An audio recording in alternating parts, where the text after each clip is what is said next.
You are listening to the Aquarium Hobbyist Podcast with Aqua Alex.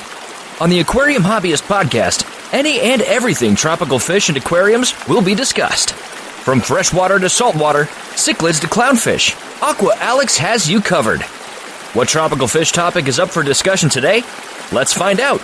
Aqua Alex, take it away. You are tuned in live to Aquarium Hobbyist Podcast here on Spreaker. This is a live episode where any and everything can happen. One thing is for sure, when Aqua Alex goes live, it's time to chat tropical fish. What tropical fish topics do fish keepers have in store? What questions do tropical fish keepers have for Aqua Alex to answer? Find out right now here on Aqua Alex Live, a fun live interaction podcast series exclusively on Aquarium Hobbyist Podcast on Spreaker. Enjoy the show. And now, please welcome to the show, Aqua Alex Cardinale. The show goes live in 5, 4, 3, 2, 1. Take it away, Aqua Alex. Hello and welcome to Aqua Alex Live here on Aquarium Hobbyist Podcast, where I interview fish keepers from all over the world. I have a great episode in store for you today. I'm very excited about this episode because I'm going to be having one of my favorite fish keeping YouTubers on the show. So before I get started, I'd like to remind everybody to check out his YouTube channel, PF Fishing. So without further ado, I'd like to welcome in our special guest today. He is Payton from PF Fishing on YouTube. How you doing, sir?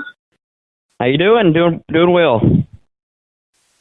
I'm doing great. I'm happy to have you on the show. I'm happy that you were able to take time aside and be on my show today. Yep. I'm glad as well. Glad to be on the show as well, yeah. Awesome. So how about we begin by having you tell us about your YouTube channel?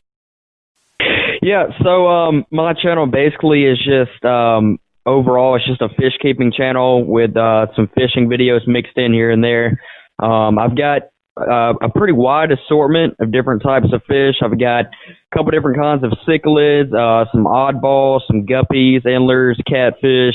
I've got a flower horn, and I just recently got a pretty big fish, a peacock bass, to go into my big exotic pond. So, yeah, I've got quite the collection. That's awesome. Yeah, I saw your peacock bass. He's pretty cool. Yeah, he's pretty big. He's, I think, right around 17, maybe 18 inches or so.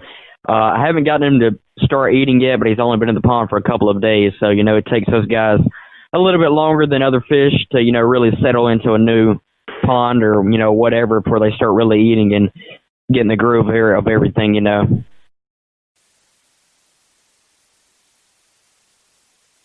You also have some pretty cool electric blue Jack Dempseys that are awesome looking as well.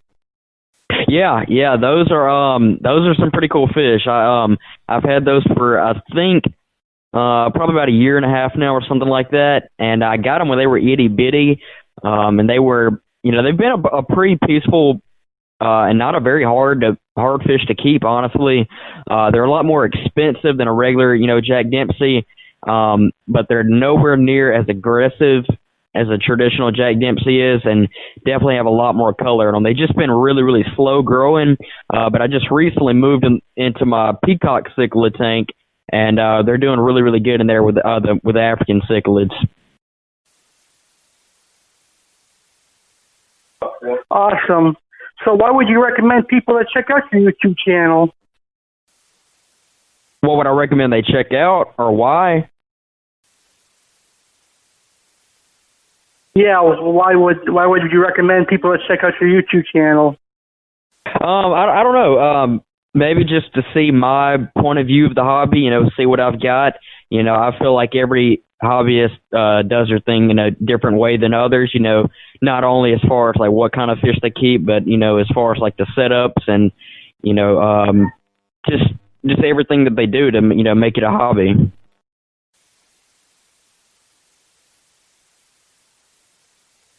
I agree with that statement. You have a really wonderful YouTube channel, and I hope all of our listeners check it out, and we'll talk more about your YouTube channel as we go. So how did you get into the fish hobby? It's kind of interesting. I've been doing it for, I think, around 8 or so years now, something like that. But I didn't really start getting really serious into it until about probably 4 or 5 years ago.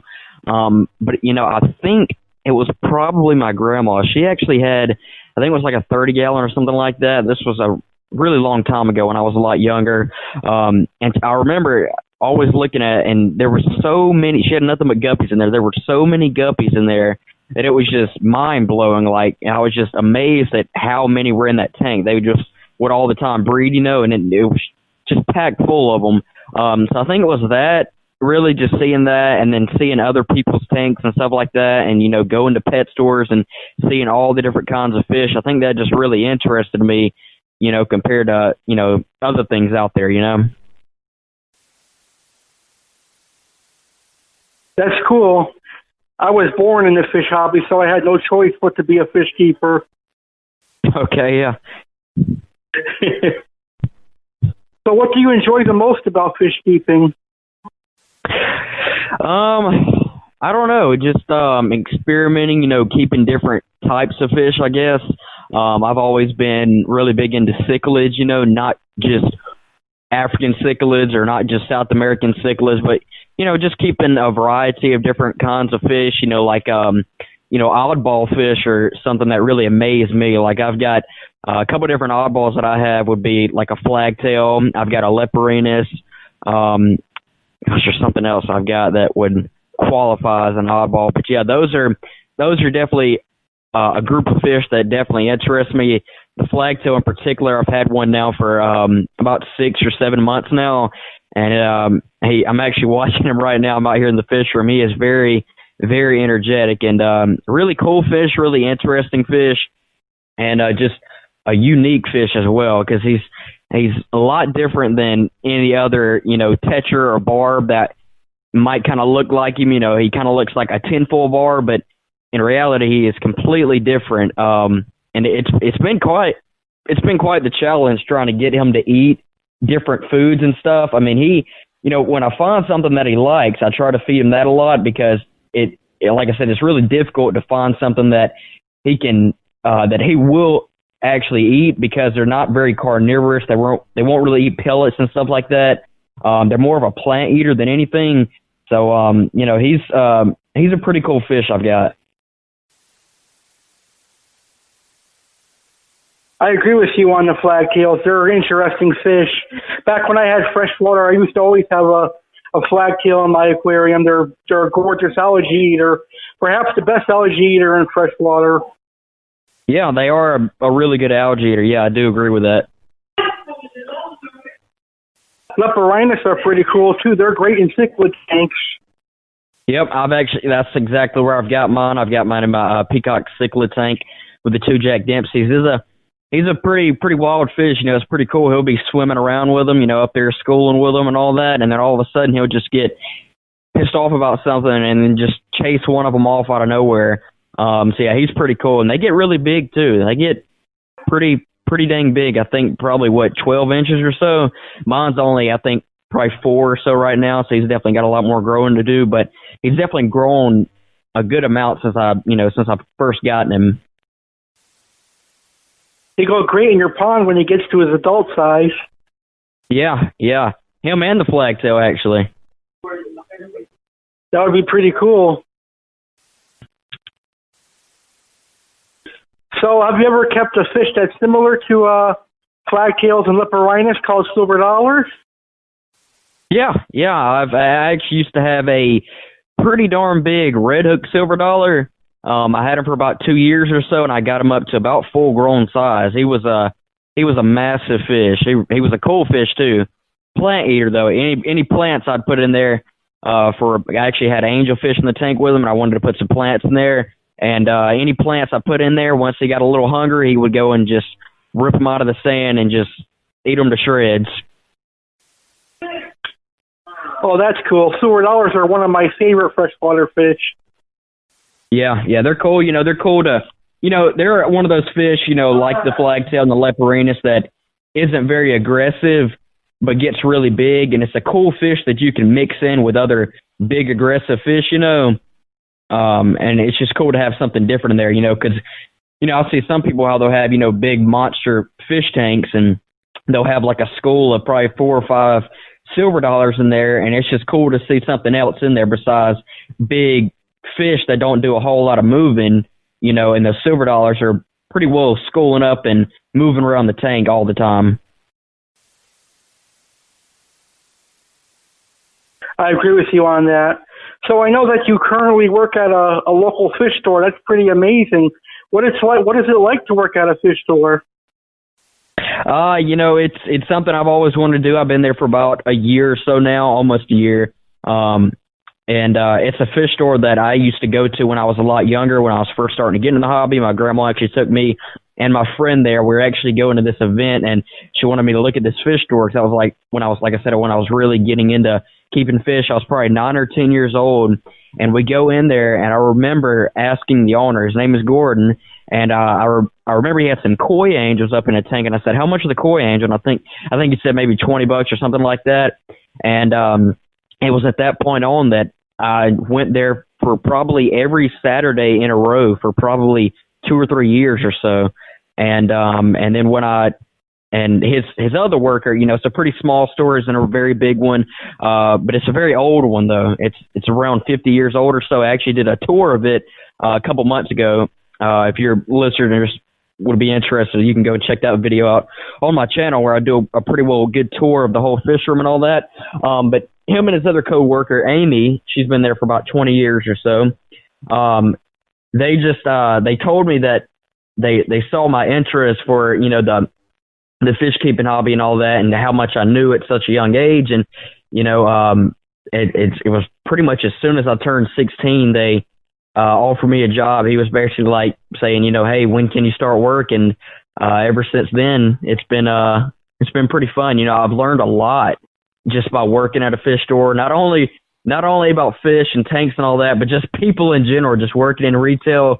You get to experience all different kinds of people and have all different kinds of interactions with people. But I've learned a lot about the hobby, definitely, just by working at a fish store and being around so much knowledge, because, Gordon's been doing it since he was, probably in his early 30s or so. And he's in his 70s now, so he's got quite the knowledge for fish keeping.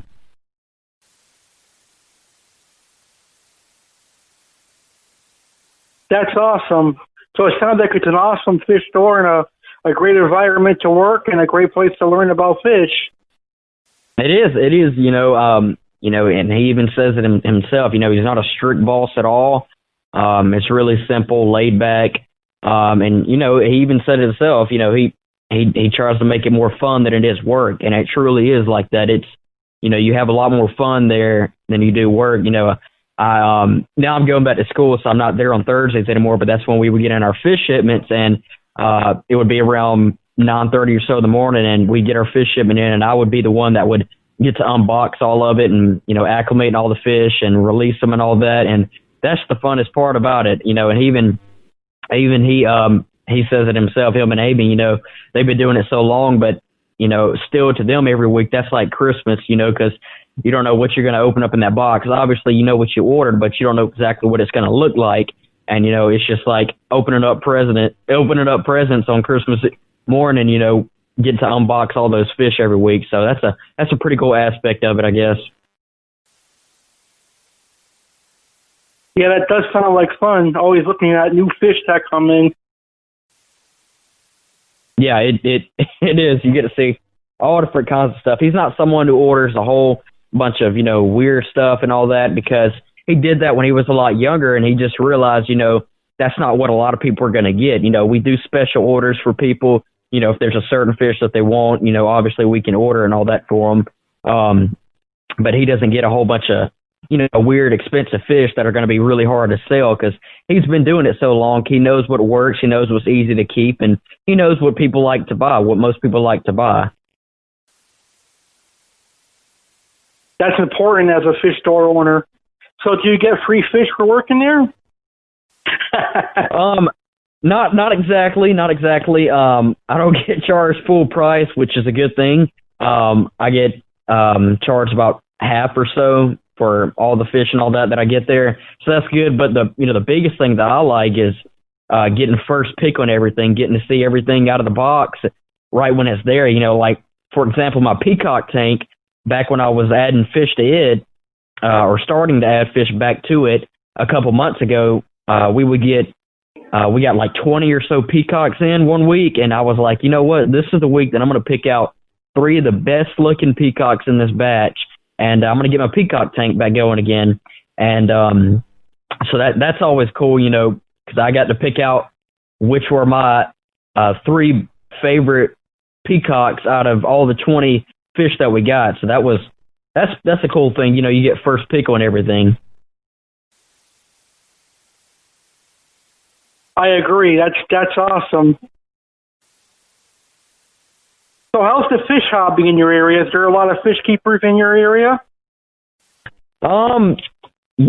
Surprisingly, there's a lot of people who just might have a tank, and the only reason why I know this is because I work at a fish store and I interact with people all the time that have tanks.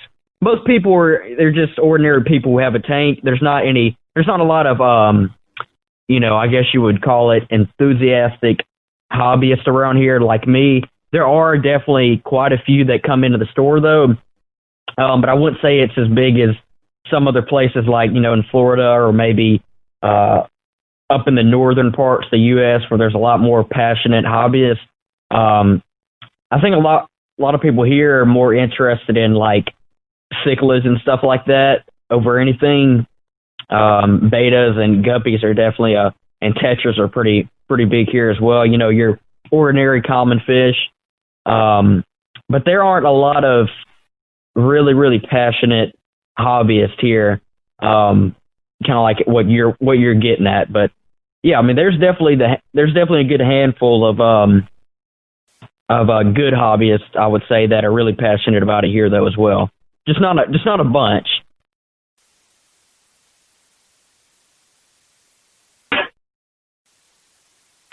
That's good.